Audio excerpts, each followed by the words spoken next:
Hey guys, in this video we're going to be checking out the Eachine Racer 250 Pro.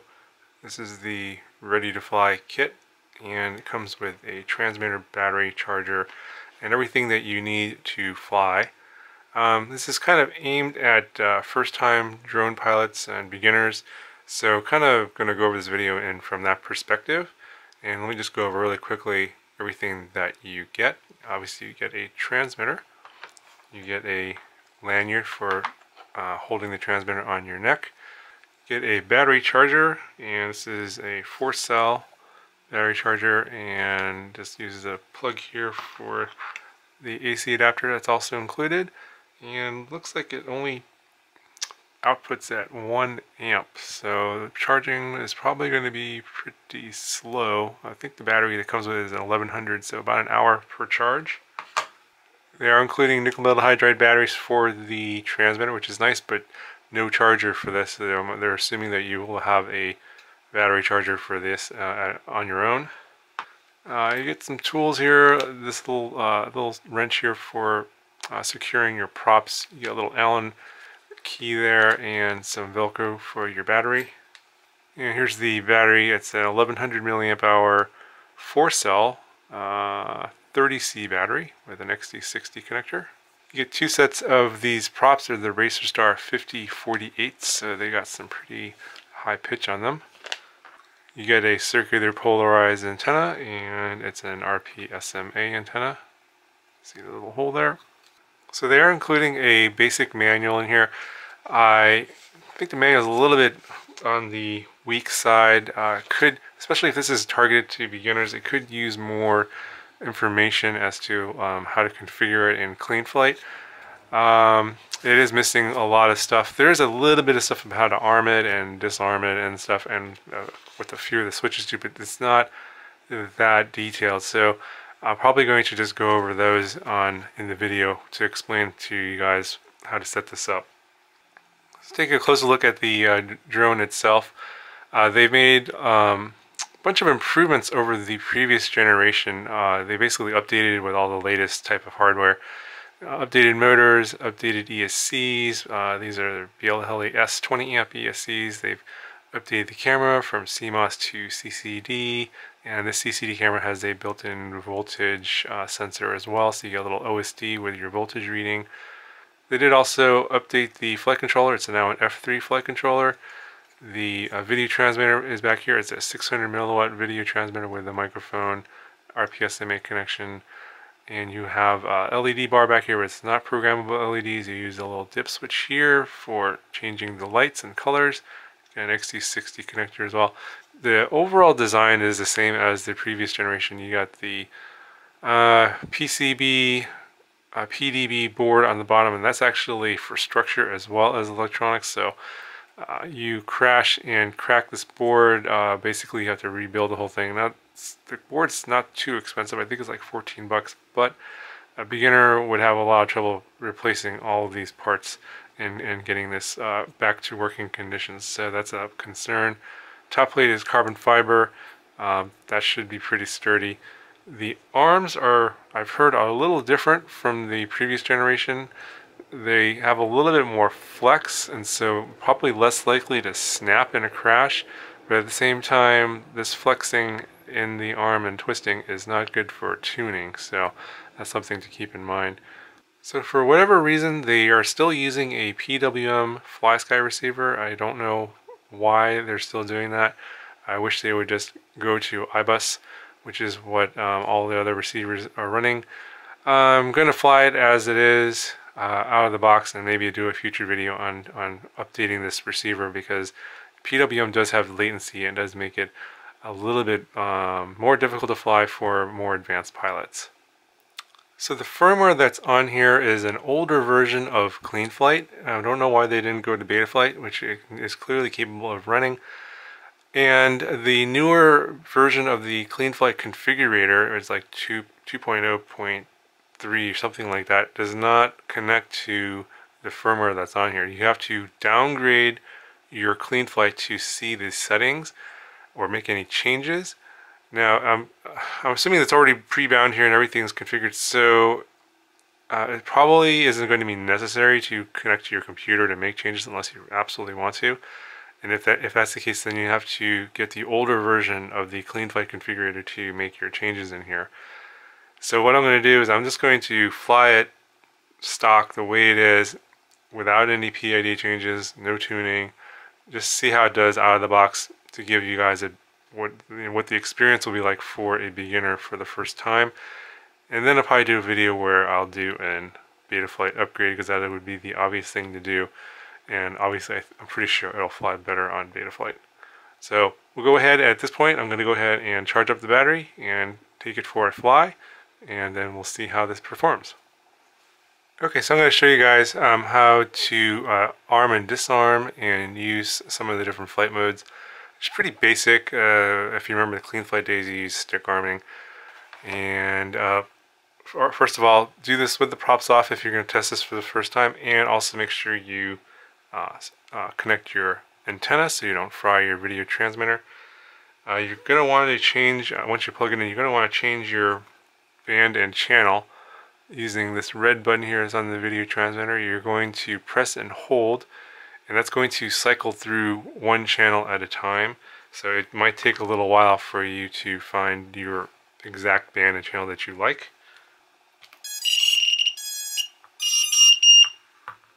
So now it's got a very loud buzzer, and to arm you're going to take the stick and push it to the right, so it's throttle all the way low and yaw to the right. This is a mode 2 transmitter, and then it'll beep to indicate that it's armed. To disarm, you go the other way.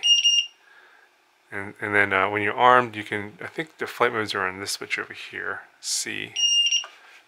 So you can throttle the motors, and then I think there's 3 different flight modes here.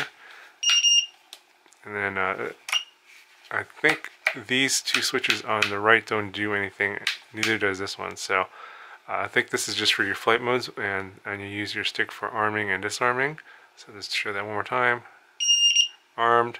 Throttle up and disarm. So here's what the video feed looks like. You get your voltage, power on time, and then it shows you your band and channel in your OSD. And it's actually a pretty good image. It's a CCD camera, so it should be pretty good for flying. Okay, so just a few more last minute changes here before I go fly it. I added some heat shrink to the top of the antenna here. This little cap is already loose and will definitely fall off, and you'll lose that in a crash. So I just put a little bit of heat shrink around the edge here so that it should hold this together. I put a zip tie around the XT60 connector and the SMA connector for the video transmitter, and I stuffed a piece of foam block in between these two, so that when this crashes, the SMA connector doesn't get totally ripped off. It's got a little bit of stress relief here from the antenna hitting the ground. I'm not 100% sure if this is going to really make much of a difference, but it's better than nothing, because it was basically pretty much any kind of an impact will rip off that SMA connector, and then your video transmitter is going to be toast.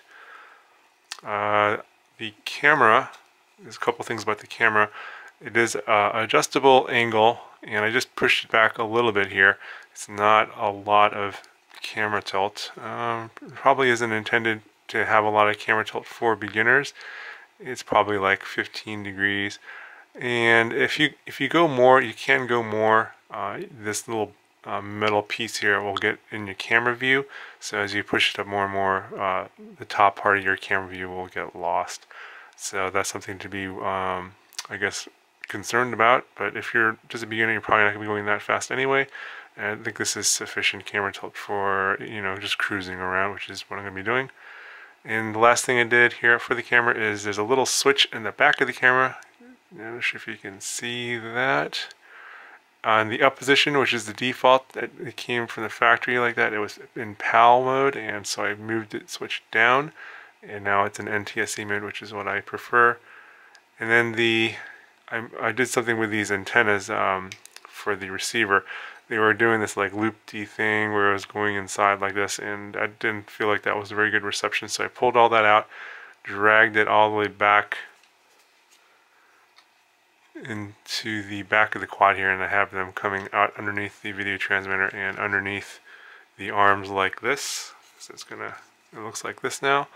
So probably be okay, should not go into the props, and since they're a little bit more away from the frame, should get better reception and hopefully no fail-safes. That's all the changes I made. I obviously put the props on, charged the battery, and I think, let's see what else here. Oh, and if we plug in the battery, the LEDs will come on. In the default position, all these dip switches are off, so the LEDs won't come on. You can change the colors of the dip switches. I just turned one of them on, so the LEDs should come on now. Let's take a look at them.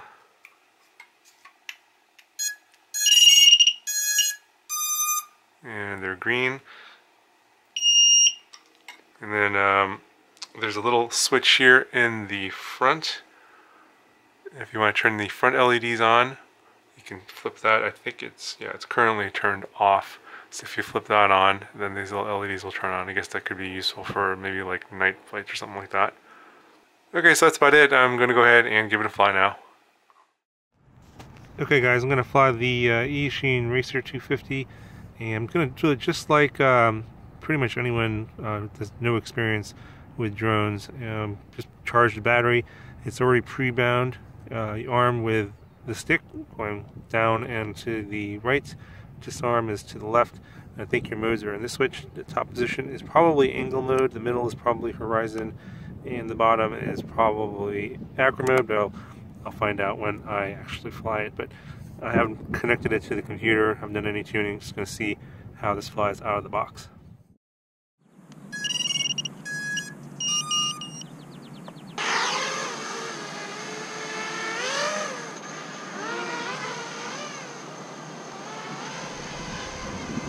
Yeah, the initial mode, the top position is angle mode. It's not letting me do any flips or rolls. It's a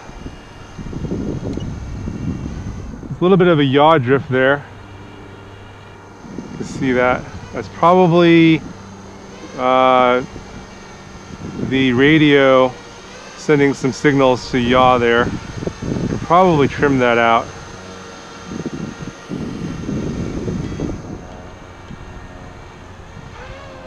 I think that I switched to the second mode. I think this might be horizon. Yeah, let's take it up a little bit. Nope. Yeah, that's horizon mode. Haven't flown that in a while.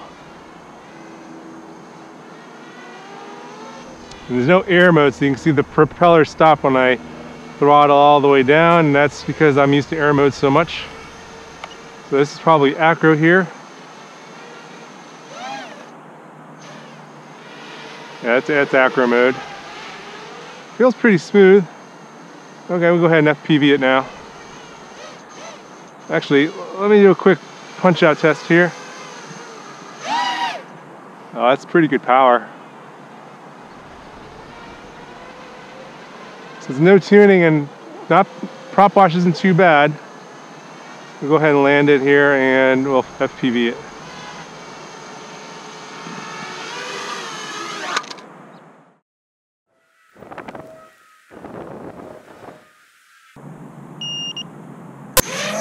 So this is the maiden flight, and I'm just trying to get used to flying this older version of Clean Flight. I haven't flown it in a long time, and a couple things that stood out to me about, or a couple things I remembered about the old Clean Flight is that the rates are too low and the gains are too low. So the flight characteristics are kind of wishy-washy, very loose. Feels like you don't have a lot of control.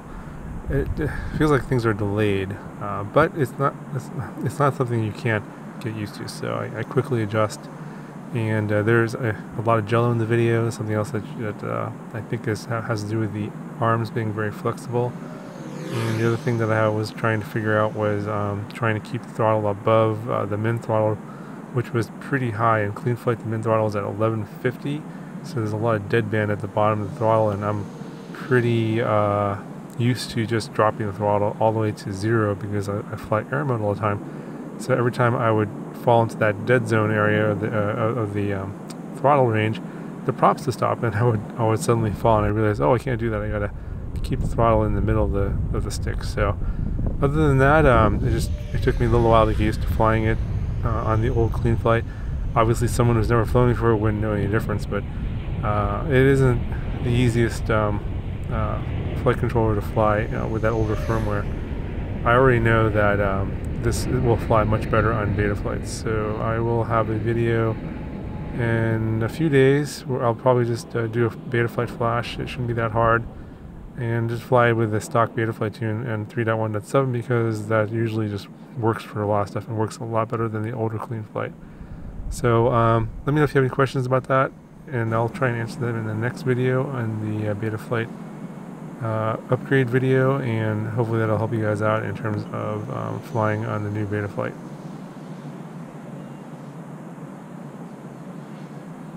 Overall, the flight characteristics are pretty mediocre. That's just the way it is with the old clean flight. There's not much you can do about that.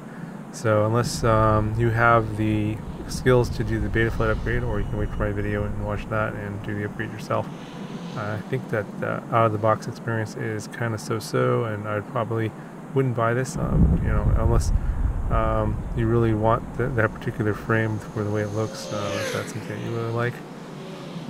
But if you already bought the Racer 250 Pro, wait for my video on doing a beta flight upgrade, and I think that'll help you guys out a lot in terms of making it fly better. But if you're considering buying this as a first quad, I would save my money and wait for the new Wizard X220S. It's the upgraded version of the Wizard that's coming out.